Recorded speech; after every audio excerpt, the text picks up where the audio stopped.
Hello everybody, welcome back to my channel. My name is Stephanie Bree and today I'm pissing off everybody, or a lot of people. So I'm not going to get into the weeds here, but I am going to talk a little bit about the Wizards of the Coast Paizo situation.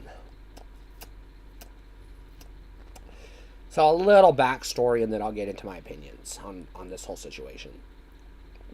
So Paizo is a publisher of role-playing games and products who started out working with Wizards of the Coast on Dungeons & Dragons products, and some of the founders of Paizo worked for Wizards of the Coast in the past.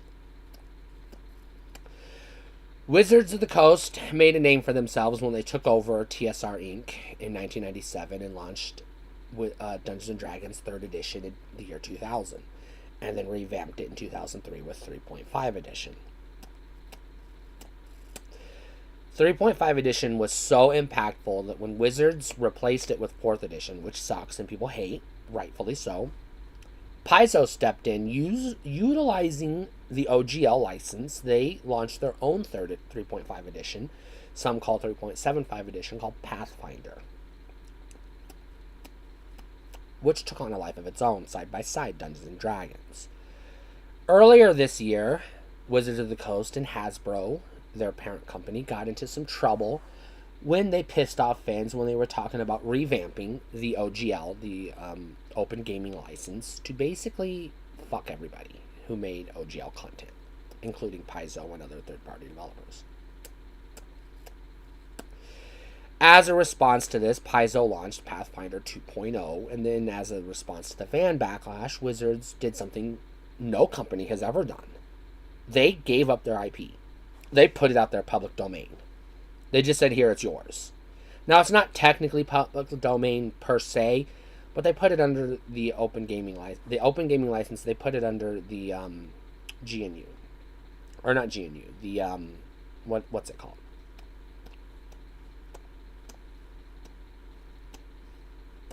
Anyways, they released it. They released it to the public, and they published the entire document online. You can get access to the entire SRD now for free, and you can use it in perpetuity. In perpetuity, forever until the end of time.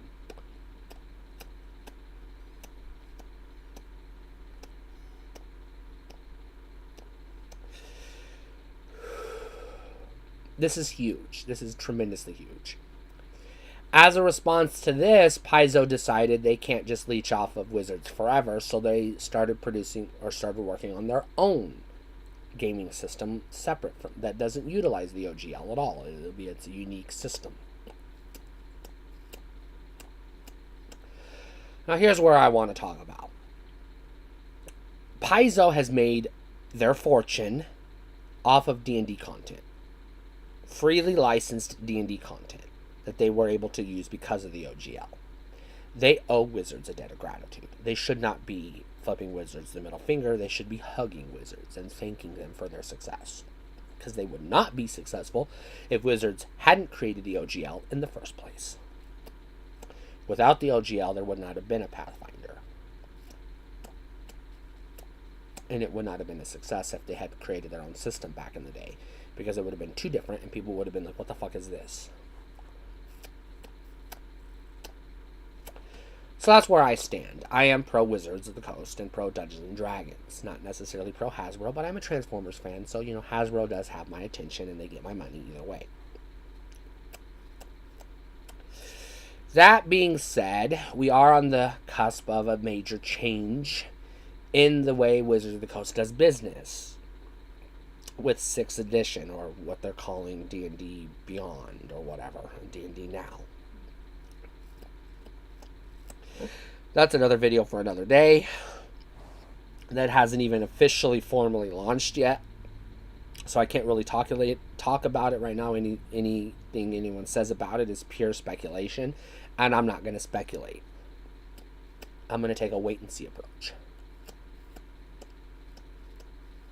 And yes, I'm going to take a wait-and-see approach on Paizo and see if their system can get a foothold in the market, or if people are going to say, you know what, we liked Pathfinder because it was D&D, basically, and we don't want something that's different because we just wanted D&D without giving money to Wizards for whatever reason.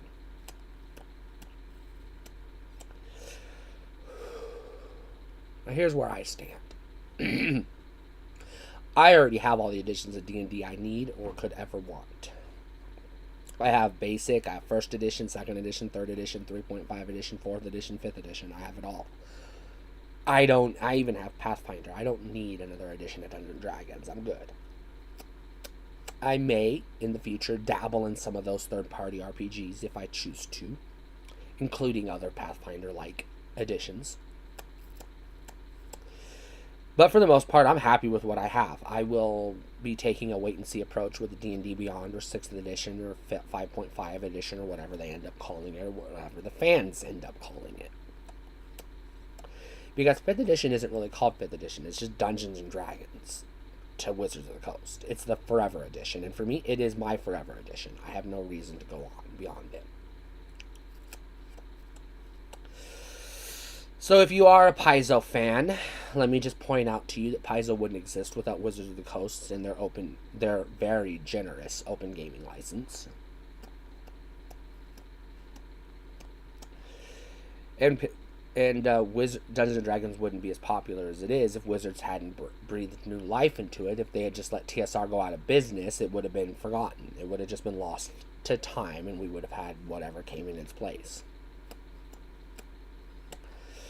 Which may have been Vampire the Masquerade, or it could have been something else. It could have been GURPS, I don't know. But there you are, that's where I stand.